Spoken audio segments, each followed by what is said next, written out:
Good afternoon. I'm so happy to see so many people. I just was flying through the names of those of you here today and so happy to see so many friends join in, and I hope everyone's doing well, keeping yourself a little bit sane and safe and thriving in your school, in your work, and in your life. But really good to be with you guys here today. We have just under 500 registered for this webinar, which says to me, and I'm not surprisingly, which says to me that this topic is of great interest.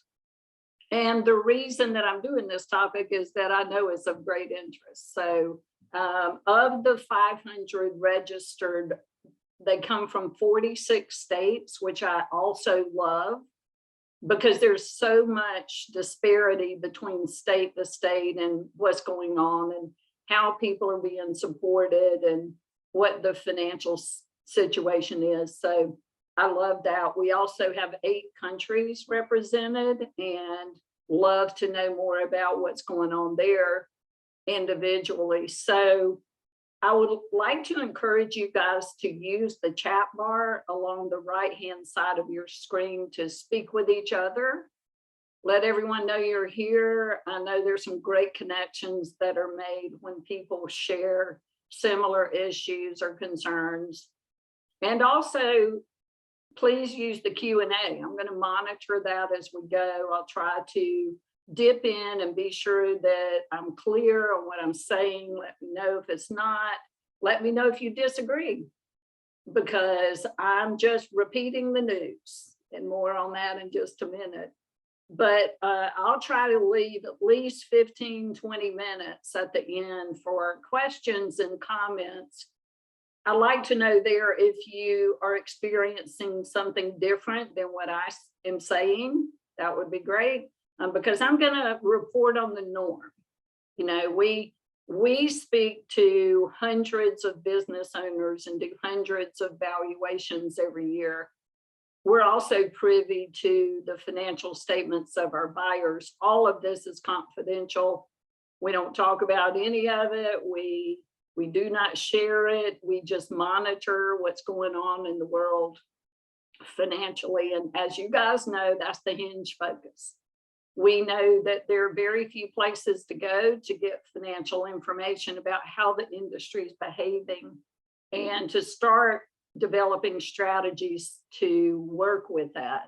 And so our mission for you guys and our service to the industry is to try to be that hub, because we feel like we're in a unique position to have a lot of information. You guys who are with us in the childcare world know that there's, again, no place to go really to know those things. We have one publicly traded company in Bright Horizons, and their data has to be published, so you can find that online, but their model's a little unique, so you might not be able to benchmark yourselves there. So the intention today is to talk to you guys globally about what the industry has looked like financially, where it has come, and where I think we're headed.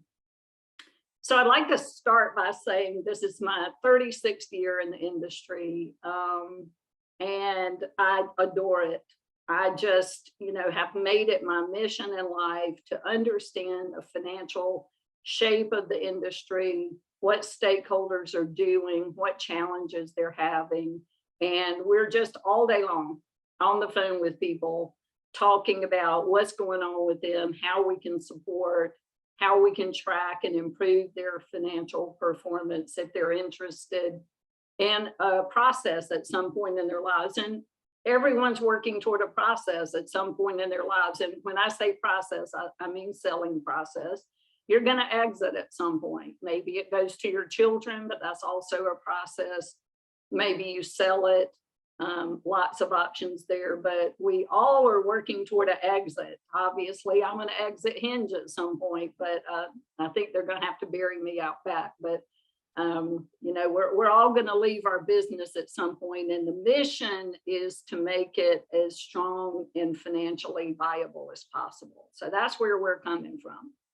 And I'm here really because I have gotten, I have the same question being asked to me on a very regular basis. And it has happened so much lately that I thought I really need to put together content around that. And here is the question. When are you going to change your financial model to reflect the increase in staff cost and the increase in inflated supply, food, gas costs? When are you going to change your financial model? So that's the question that I get asked regularly, and the things that made me want to come to you guys and talk about this. So the first thing is, I don't want to assume that you know what I mean by the financial model. I'm going to share something with you real quickly, and be sure that you should be able to see our framework platform at this point.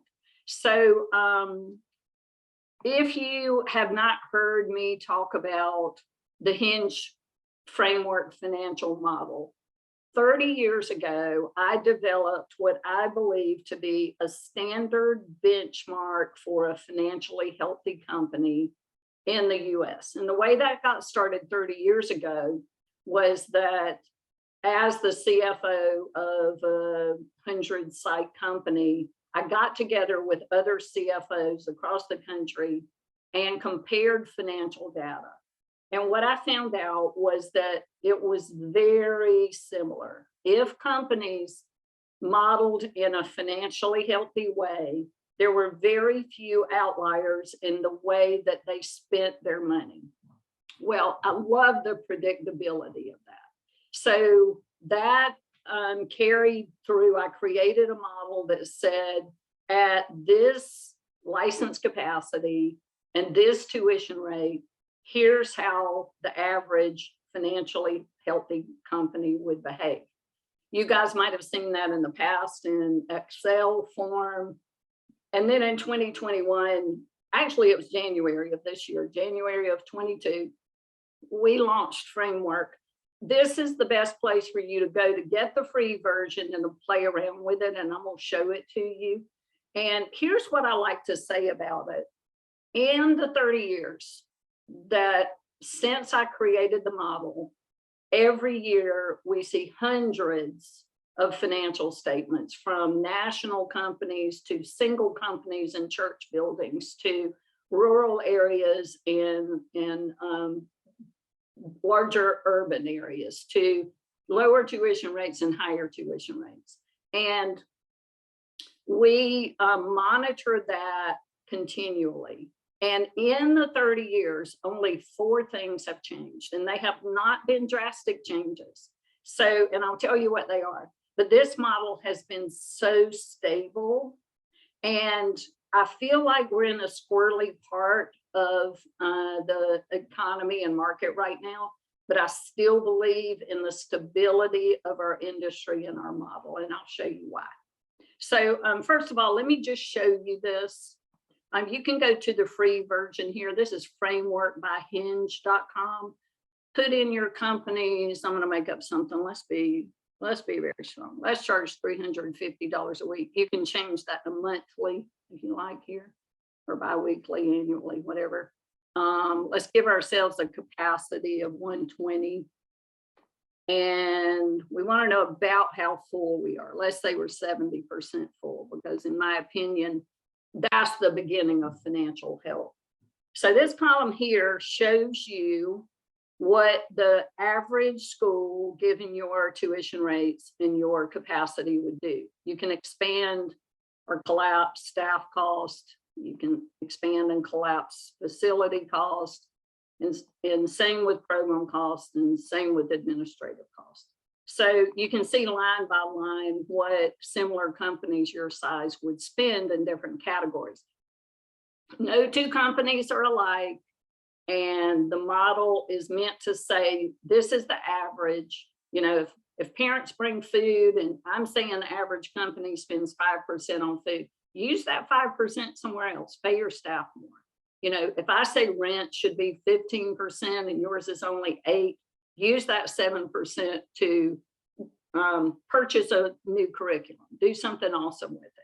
But we've always hovered around these numbers. And the 4 things in the 30 years that have changed are about the same time. And let me guess, because usually when I say something happened a certain number of years ago, it's double what I think. Let's say probably 20 years ago, I changed 2 things really quickly, and they almost counteracted each other. So marketing costs went down because before that, we did very expensive things like Yellow Pages. If you don't know what that is, ask your parents. Yellow Pages and billboards. And then as social media and less expensive ways to market became more popular, our marketing costs went down. At the same time, our employee benefits went up. And let me just say that I know you're struggling with staff right now. Probably to a degree you never have before, but in my 36 years, there has always been a staffing struggle. That's not new. It may have expanded. It may be harder than ever because I'm hearing it from you guys, worse than ever, worse. Is the thing, one of the 2 main things that drive people out of their business is the struggle with staff, and that's not new either. And so we've been saying for 36 years, you can never pay people enough to have them do this job. You're never going to pay them enough if you don't have the right culture, the right career path, you're appreciating them, you're treating them well. Don't underestimate the power of that. You're never going to pay them enough for that to be the main thing that attracts them to your company and keeps them there. So real quickly, I'm sorry, I forgot the other 2 things. The other 2 things changed in the last 5 years. So the first one is more and more companies move to requiring or at least allowing draft payments from parents or credit card payments, and the fees associated with that really rose exponentially, but it's sporadic from company to company. If you don't do it, it's 0. If you do it and you do it across the board, it's a big number. I think it offsets a lot of other costs like staff costs, so I'm a fan. I think that's a great way to manage your company, but it went up. The second thing that changed, and I hope it's because I'm so preachy and in your face about this all the time, is that discounts decreased. Discounting, the norm used to be 8 to 10% of revenue would be discounted for things like vacation days, staff, multiple children in the family, industry subsidy, for any reason that you reduce your stated tuition rate as a discount. And that number dropped to about 5% because the industry started to behave differently 5-6 years ago, and some of those discounts are now industry norming out. And that's a completely different webinar that I'm doing soon, actually, within this framework community. So to show you real quickly, and then we'll jump over to some of the more detailed content. On the free version, you can play with your occupancy here. You can keep going down until you say, well, where's my break-even point? Or what would if I got it from 70 to 80%, what happens to my cash flow? One of the things that we built into, so to join the framework community, there's a small fee. I want to just say to you guys that I'm just charging a fee to recoup my programming costs. And if you have a need for an analysis of what we think are the 5 most critical parts of your financial health and you can't pay for it, just call me.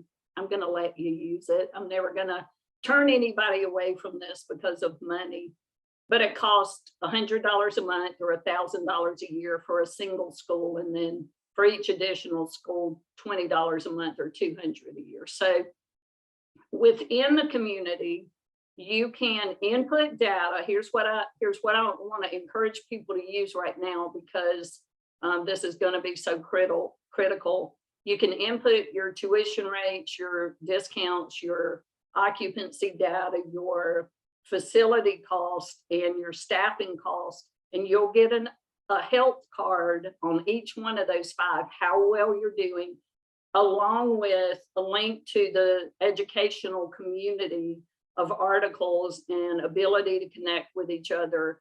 And we have now added bi-weekly sprint trainings and different topics. And by sprint, I mean they're 30 minutes, and we keep them action-packed and keep your time valuable and give you as much content as we can. Later this year, by several requests, we're launching training on QuickBooks and help in cleaning up QuickBooks, along with financial coaching and financial statement prep if people need to outsource that. So those are some things that are coming. So if you have questions, you want to look at that, let me know. But I meant to just show you where to go if you want to see the model and you want to see what it looks like and you want to see how you compare. And the question, you know, I'm creating this around is, when are you going to change your model? Again, you need to change your model. Staff costs have gone up, supply costs have gone up. When's the model changing? So I am going to jump back now over to my slides. Okay, so I want to talk a little bit about where we were pre-2020. 2020 was a crapshoot. You know, as we're looking at people's financial statements today, we just completely ignore 2020. We're throwing it out. Valuations for transactions during 2020 and early 2021 were based on 19. What we saw was a return to the norm in 2021, and I'll talk about that a little bit and then kind of where I see that model going in the future. Okay, so first of all, before 2020, your staff wages were increasing. It took me a while to remember that. I don't know if you guys feel the same way, but I know that I was saying to people, I know that you're spending 5 to 10% more to hire people than you were before. And regularly, yes, I am. And that not only means that those pay rates are higher, but you can't bring a brand new person in at the same rate as a 3-year person. So it inflates everyone. So that was happening before COVID, right? It was difficult. It was hard to hire. Wages were going up. We were really starting to feel that crunch. We were still timid on tuition rate increases, though. And in my mind, and from what I hear from people, I think that there was still an overall fear of tuition rates since the last recessionary period, 2008, 9, 10.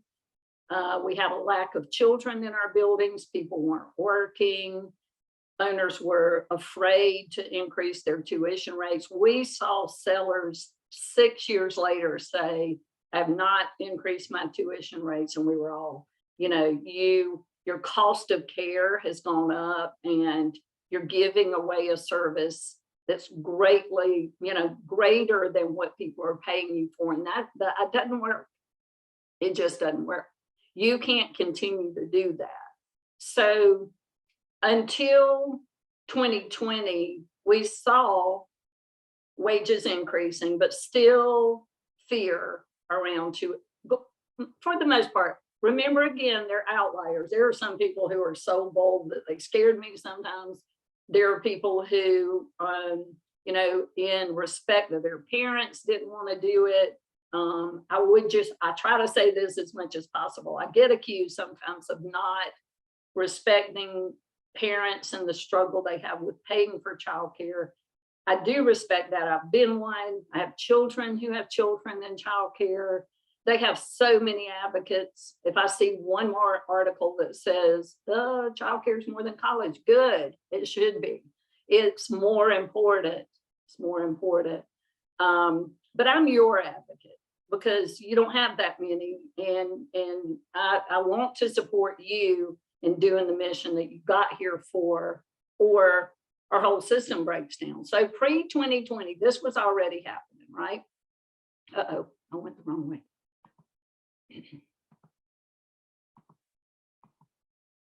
Okay, here we go.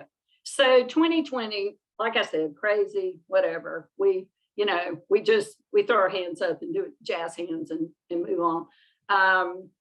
We saw companies that were mixed on tuition rate increases and reducing discounts. And to me, it felt like people were either super aggressive and doing multiple tuition rate increases at bigger numbers, multiple ones a year, and slashing discounts, or they were doing nothing.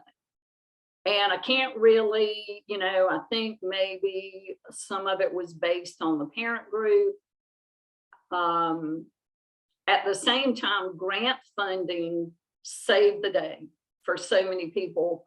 And that ranged from, but it was so sporadic by state that some people actually lost their business because they got no help and they couldn't get it back together. Some people did okay, and some of those grant funds carried them through. And some people made so much money that they have cash in the bank now. They're trying to figure out what to do with. Also, we're right in the middle of most states. Looks to me like most states are committing to about 24 months of guaranteed grant monies. It's really all over the board with, are we required to spend that in a certain way? Or can we spend it however we want? How do we report on it? So all of those things happened in 2020. The shift that I saw was immediately the standing of the industry in the world, and I mean that literally, increased exponentially. We expecting that our work was going to shut down for 2 years, which is exactly what happened in the last recessionary period. We made exactly zero in 2009 and 10, zero. We expected that, and we were prepared for it because you only have to hit me once. I learned that lesson. So we were prepared for it. But what actually happened was we had a 3-month pause. The world was trying to figure itself out. What are we doing? Are we opening? Are we closing? Are we safe? What are the protocols? And then we had an explosion of interest in investing in the industry, explosion. And I give credit to that, to what you guys did during the pandemic to support the workforce, to support us economically, to stabilize people's ability to do their job and make us all safe. It was amazing. And that activity changed, to me, very drastically, the industry standing in the world. And it created the ability for people to think about their tuition rates differently. So let's go on from there. Okay, so somehow I'm hitting the wrong button to go from slide to slide, but you guys will forgive me because we have to show everybody a lot of grace right now. And that's the worst thing I do right now. I'm gonna be fine. Okay, so let me stay with 2020 for just a minute. I still don't know what I just did to move that slide. Anyway, that's okay. We saw operating costs increase in cleaning. More staff were needed for drop off, for reduced class sizes. We saw some operating costs decrease, things like vehicle, supply and food, and because we were serving less children in a lot of places. And at the same time, some strategies went in place really quickly. People cut hours. They had parents bring food where they paid for it before. They made payments by draft or credit card mandatory. And they started using more sophisticated systems to communicate with parents. And in some cases went back to staff doing the cleaning. I believe that most of that cutting hours, parent provided meals, and staff providing cleaning have now reverted back to our norm before COVID. But I think people continued, and I love this so much with the systems. There's been a huge inflation in the amount of technology invested in the industry and since COVID. And I think it will help us all do our work much better. So those things happened during COVID.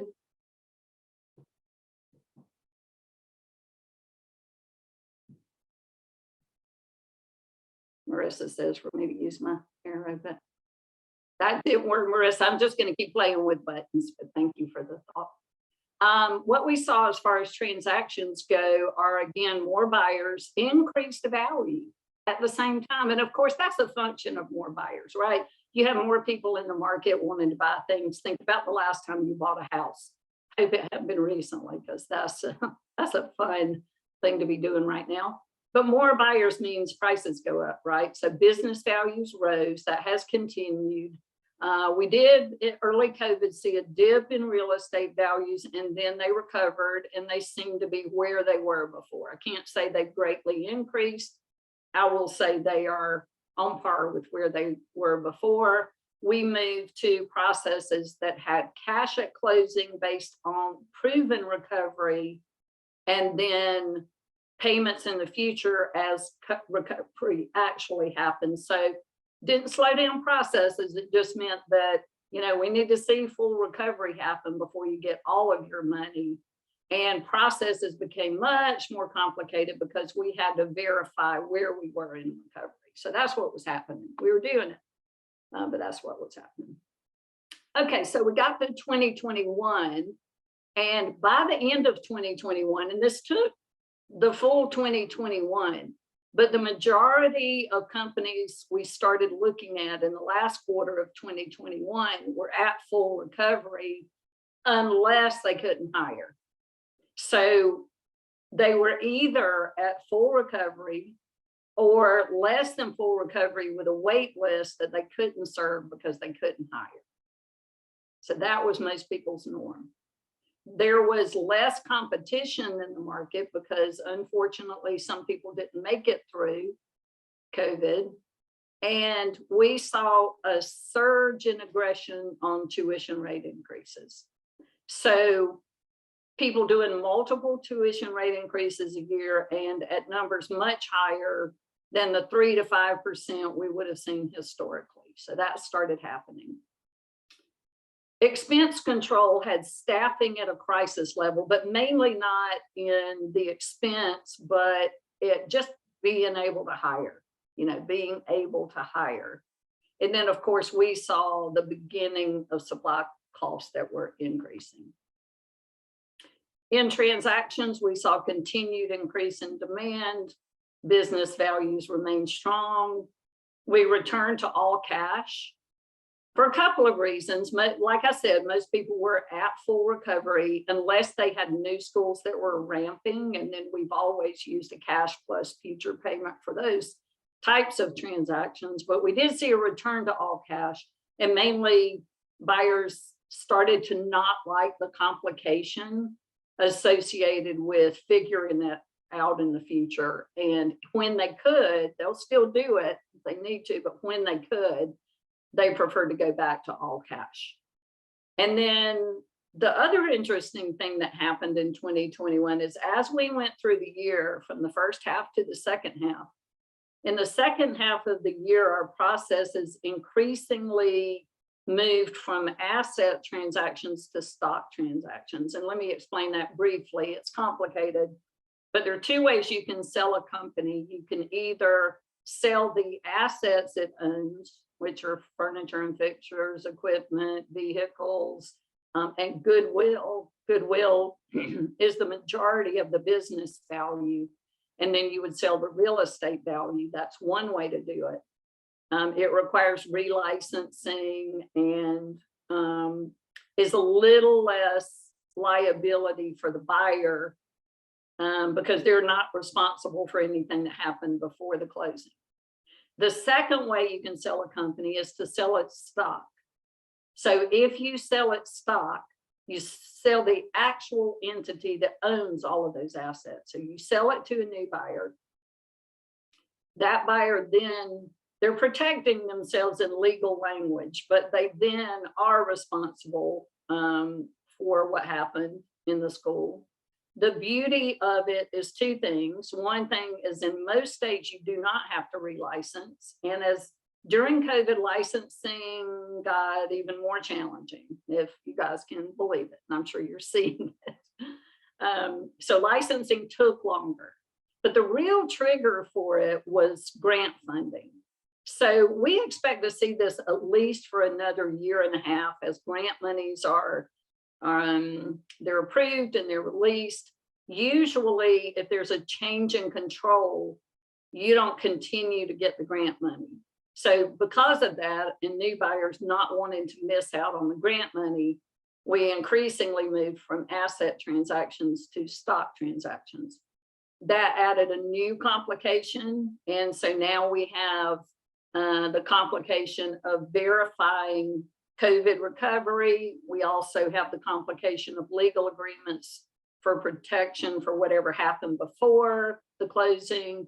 And we have the complication of figuring out how to transition grant monies and who gets what, and how do we negotiate what our seller gets in the future, if anything. So also QOD processes, quality of earnings processes during transactions to verify numbers are more complicated. So we've seen a real inflation in the complication of the process, and the Hinge team has added 3 people in the last 6 months just to help manage those processes with our sellers and to make those as easy as possible. So all of those things started to happen in 2021.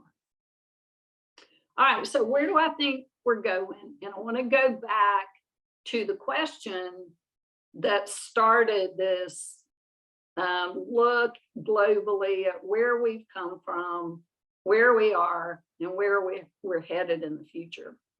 And the question, when are you going to change your model? And so let me answer that question first, and then I'll talk about where I think we're headed. The answer is I am not changing the model. And the reason, and we can develop strategies around how are we going to keep that financially stable model working. But let me say this, because staff costs are increasing and because supply costs are increasing, does not mean that you are going to sacrifice your financial picture or yourself or the ability for you to stay in business and thrive in your school. I will go down fighting for you. What we are going to do is figure out how to let grant funding carry us through some difficult periods here, but not become dependent on it, and then set our tuition rates to reflect the actual cost of care.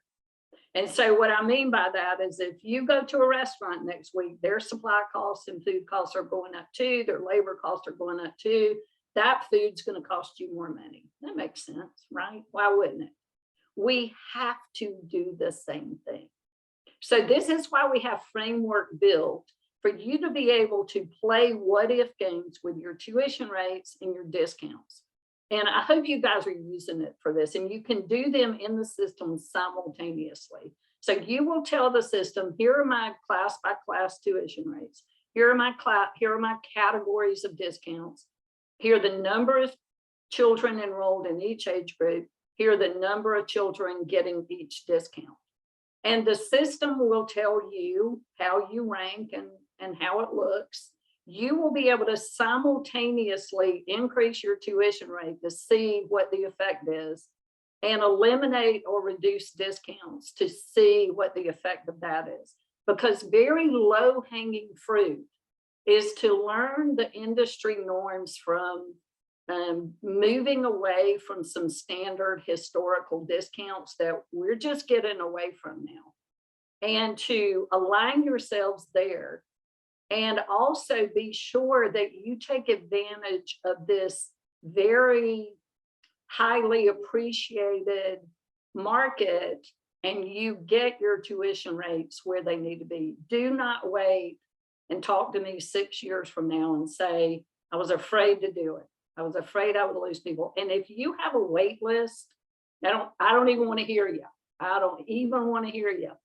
And there's some strategies for protecting partially your current families and making even more drastic changes for incoming families. If you're on framework, I did a sprint on that a week or two ago. It's in your community. You can always watch all of those recordings or reach out if you're not in framework. So there's the bottom line. Let me make a few more comments here and then we'll start some conversation. So first of all, on your revenue side, it's critical again to increase your revenue to the actual cost of care. The second thing is do not get dependent on grant funding. Some of my fears right now are that I actually don't think we're going to go backwards in pay rates for staff. I don't think we are. We may even have more increase to go because I haven't heard or seen it stabilize yet. So I don't think that's going away. I think that's here to stay. I wish I could remember what minimum wage was when I started in this industry, but we've seen tremendous increase over more years than I've been around, but my 36 years, and they aren't going backwards. They're here to stay, and you have to know what your tuition rate should be to support your company and your business and yourself. Don't get dependent on grant funds. So big fear of mine is that some grant monies are being used either directly or indirectly to increase staff wages. That's great. I love it. Don't get so dependent on it though and not have a strategy that you start to struggle when those are gone, right?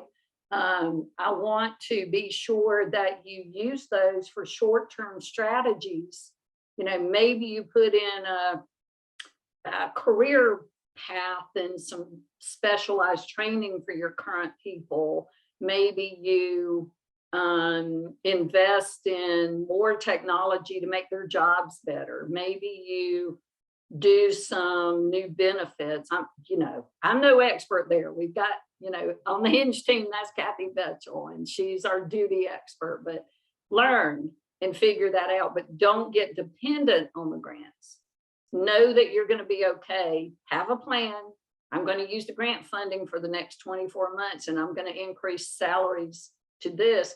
But this fall, this is my tuition rate increase. And oh, by the way, I'm going to have to do it 2 more times in the 12 months after that.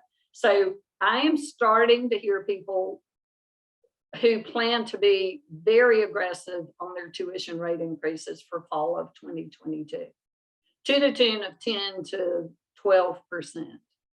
They've announced them. Parents are registering for next year. Not hearing the blip on the radar. I think this is the time for us to reset those values. The last one is learn about discounting, and you don't have to take them away from people who have them now, right? You don't have to, you can, but you don't have to. Maybe you do, and you say to parents, what I really need to do around rising cost and pay rates right now is to go up 15%, but I'm gonna keep that at 7%, and I'm gonna remove free or vacation days, or and I watch your staff discounts. So, and by watch, I want to say I wouldn't mess with that too much right now. The last thing we need to do is take in things away from staff. So norm on that would be free childcare for management and half price for teachers, but also there's some standards around that, and there's some limits, and we've talked to you guys that's another webinar as well. On your expense control, I think we're going to see some permanent increases in supply costs. I think I was reading today, 8.5% inflation we have right now since last year. I think some of that's here to stay. I don't know if it will continue along that path. I'm not an economist, so I'm the wrong one to predict that, but I think we have to plan for it, right? So we have to figure out how that affects our bottom line if we feel like food supplies, curriculum supplies, whatever it is we have to buy is going up 8.5%. What does that do to our bottom line? So that's another way framework can help. We feel like we're going to see continued complication and processes. We're okay with that. We think some of it's good. We're prepared. We're adding more strategies. We're investing heavily in our own internal systems and processes this year to make the experience easier and better for our clients. We are adding new resources and people who can navigate the complication. So we're okay with that. We're just grateful to be here, right? I know you guys feel that way too, but after the 2 years we just had, we're just grateful to be around. I think we'll continue to see strong value and more buyers because I'm taking at least a call a week from somebody new that wants to consider the industry. And our buyer database is over 500 strong at this point and just growing weekly. So I don't see a real change there. I feel like we're going to continue to see that. So bottom line for me is to, there's my great team. Bottom line for me, for you guys, is to, I'll pause my share. I'm going to stop it so we can see things better. Is that I feel like you guys need to invest in time, energy, data, resources, people help to help you figure out where you are with your balance of tuition rates and cost control. And don't wait and take advantage of this environment. So we have some questions. So let me go there.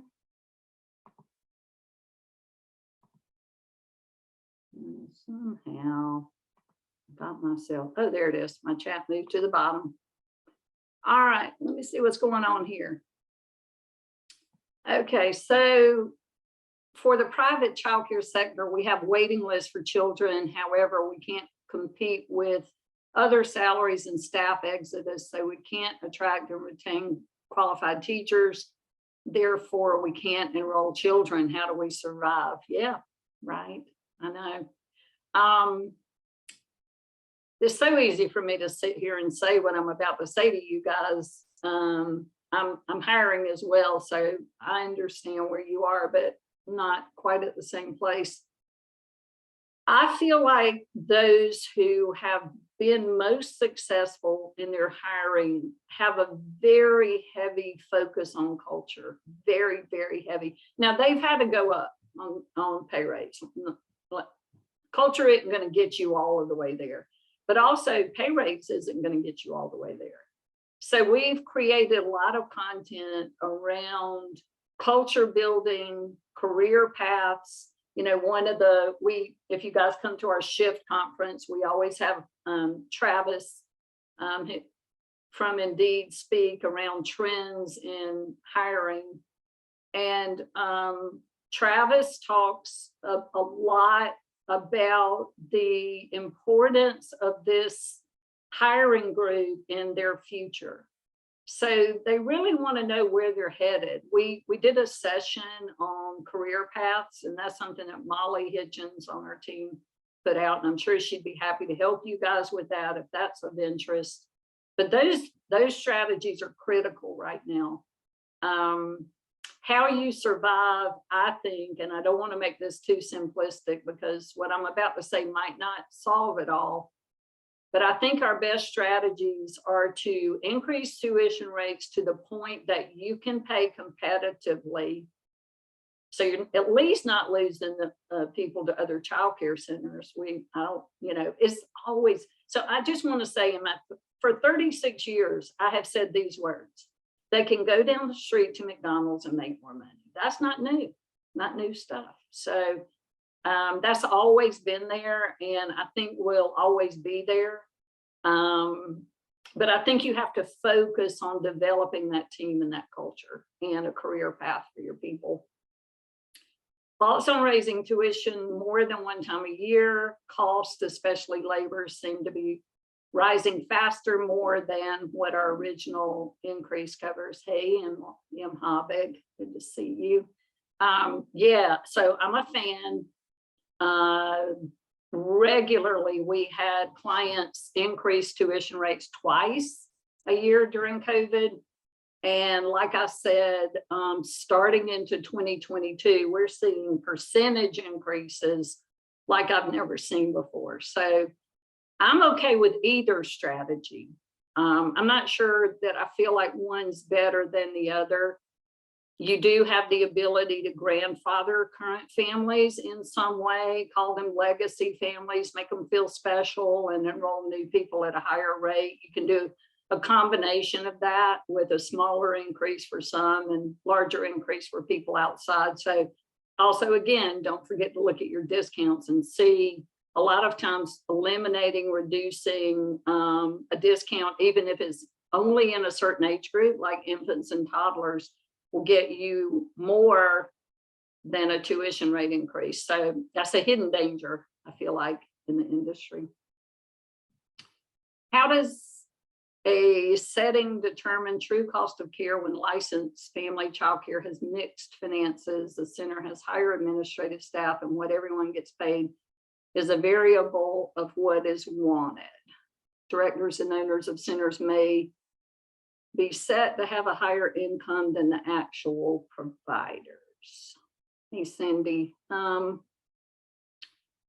sure I completely understand that.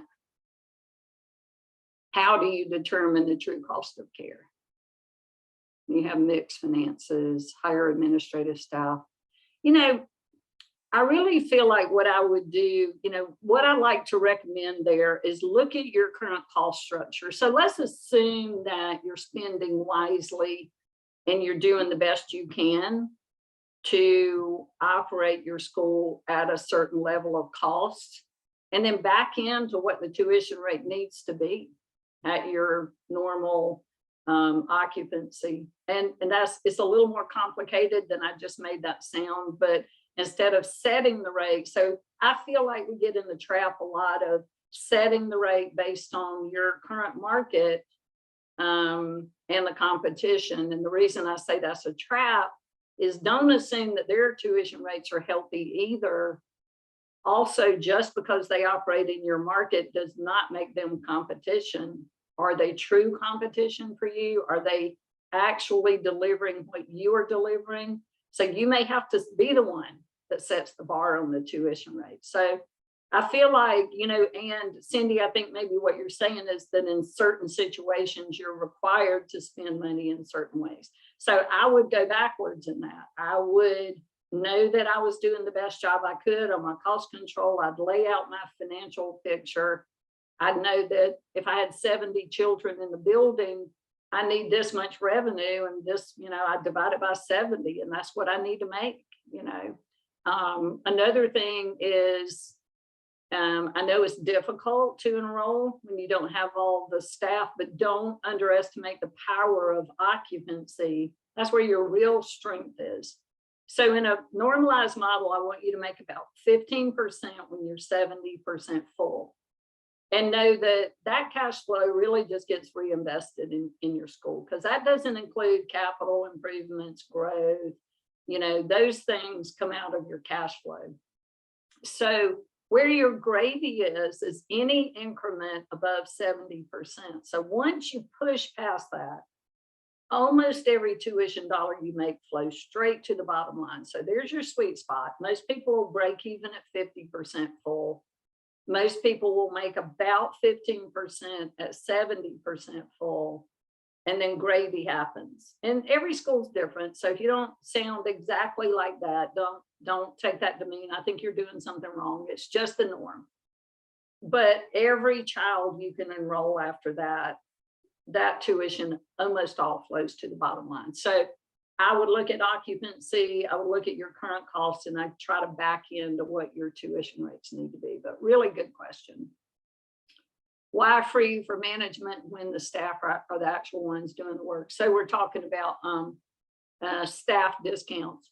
I don't know. I didn't make it up. I just report the news. I think that if I were to guess, I would say that most people feel like their director is the heartbeat of the school, and to attract those quality people, as difficult as it is for teachers, is even more difficult. And norm would be, again, free childcare for director, and sometimes assistant directors can go either way. Sometimes they go with director, sometimes they go with staff, and half price for staff. Some other trends we're seeing are no discounting in infants and toddlers, because you're probably losing money there anyway. And they're usually a loss leader for other programs. And also limiting the number of discounted children to 2 per staff. Some people will try to set a limit on the school, but that's really difficult, because in this hiring environment, I would not go backwards on that one. I take a look at it, know how you compare, but I think that's the reason. Does your model work equally well for nonprofits, such as those in churches as well as private schools? I think it does, yeah. And I'll tell you what the differences are if we're going to talk about either churches or private schools. In certain situations, and this may be true for a church situation, facility costs are much lower if they're there at all. So some people in churches don't pay rent. They might not have cleaning or repair costs. And most people move those expense dollars into either discounted tuition for families or increased pay for staff. So I think the model would say to you, if I were in a building I had to pay for and I was the norm, here's what it would look like. Oh, but I don't have to spend 15% on rent and 5% on facility costs. So I can take that 20% and either reduce my tuition rates or pay my team more. So that's how most people look at it. And remember, the intent of the model is to say, given my size and my tuition rate structure, here's the benchmark. Here's how the average school looks. Oh, I don't have these 2 things. Let me strategize what to do with that. And what I said is usually what happens. So people will take advantage of that to keep tuition low, or to pay people more, or to have lower ratios. So, those are the norms of business strategies when you don't have some of those costs. Is there model or averages for future appropriate tuition pricing for large centers, and how can we globally get DHS payments to keep up with the actual cost of care? Oh man, I wish I knew the answer to that one. That would be amazing. So yes, the model works across any any size schools. You can put in your own. Go play, it's free. Go to Framework by Hinge and play with it. Put in your school's capacity. We work with schools up to 500 capacity. I'm sure we've had a couple bigger than that, but that's not usually the norm. But it does work. It works across any size. I will say where it doesn't work well is if your capacity is very low. So if you're in a 20, 30, 40 licensed capacity school, the model doesn't always work really well. And I'm happy to speak with you offline if that's the case. And the reason for that is that's not our typical client. Not that we don't love you guys if that's where you are. It's just that our buyer base isn't looking for that. So we're not usually privy to those numbers, and I can't as easily tell you how they behave in a healthy way, but it definitely works for larger schools. There are some states where subsidy payments meet or exceeds stated rates in a child care center, but those are few. In most states, it's significantly less. And in some of those states, you can't even charge the difference, or a lot of providers choose not to charge the difference because their competitors don't. I suggest that that is a PR move. It's a lobbying move. I feel like one of the things we're talking about internally is we love our friends at ECEC and the work that they're doing around educating all of the stakeholders on cost of care. And we have talked internally about whether our model could be used in conjunction with them and the work that they're doing on the federal level, but you really have to drill down into the state level. One of our two keynotes at our SHIFT conference was Radha Mohan of ECEC, who is so very smart and wonderful with the work that she's doing on behalf of us all to get funding on the federal level. But she talked to us about strategies to do this work on your state level. There are some states that do it beautifully. Mary Lyons from the Georgia Childcare Association was speaking on the federal level lately. I adore that. People have to really drill down into their states because that's where the money is going to flow to. Even if it comes from a federal source, usually the decision making happens on the state level. So to educate around the difficulty in serving people well at lower tuition rates is critical. So that's really a really tough issue for everyone. Roxanne, thank you for bringing that up. Is there a model of what competitive staff salaries should look like? That is so market specific that I don't have that globally because it varies so widely from, I'm in South Carolina. If I were to look at 20 different markets here, it would be drastically different. Same in your state.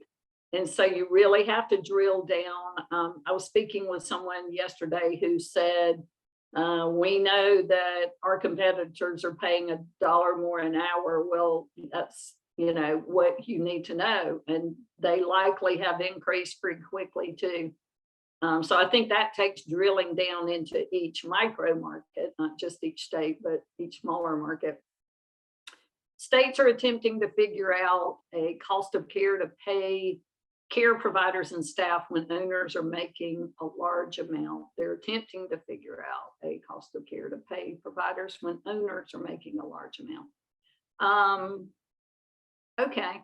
I hope that they're attempting to figure out a cost of care. I hope they aren't factoring in the fact that owners who are risking everything they have and running what I think is one of the most difficult business models in the world. I hope they're not factoring in that those people shouldn't make a profit. That does happen. We didn't touch on universal pre-K today. I will say that I'm not one that's overly, I hate to say this, I'm not globally concerned about universal pre-K. And the reason I hate to say it is universal pre-K has happened in some places, in isolated places, and it's driven people out of business. We've been talking about it for 25 years. I don't see it happening without participation. But those programs are modeled to be break-even programs. Why would somebody go into business with the intent to break even? You can't even support yourself. So I hope that cost of care isn't mixed in with, we don't expect people to be able to support themselves in a healthy way. And I'm a big fan of you guys thriving. One more. We got about 1 minute. We're in California and we're getting no help from our state. We've never charged subsidy parents for the difference. We're going to have to start because we can't stay profitable. Yeah, really tough. Man, I'm hearing a lot about California, so I have a lot of respect for you guys, Carrie, and the work that you guys are doing there. Some of our buyers are watching California tentatively. It's always been a state that we have providers that do really well there. We've done 3 processes there in the last 12 months, and they went incredibly well. We have some new ones coming up, but the funding part of the California model is really difficult to operate in. Yeah, I would do what you have to do. I mean, if you have to charge parents the difference, you do. I don't know if you can I want to say discriminate against current families and new families coming in on subsidy. You probably can't. You probably have to treat them all the same way. But do you have the ability to grandfather people not paying the difference, or just have them pay a smaller amount? That would be an idea. My guess is you can't legally do that. And we are at 2:00. And I have so appreciated the conversation, the ideas, the questions from you guys. I hope you got a little something. It only takes a little something to make a big difference, but I just want to encourage you guys to be very thoughtful about where you're headed in 2022 with your tuition rates. Don't miss this opportunity. Don't miss the opportunity to reset your tuition rates in an environment where you're appreciated and expected to pay people more and absorb higher inflation on supply costs. The team at Hinge is always here for you. If I didn't answer your question, please reach out. If you go use the free version at Framework. If you want to join and you have questions there, ask us that as well. And we'll just look forward to seeing you guys again soon. Take care and be well.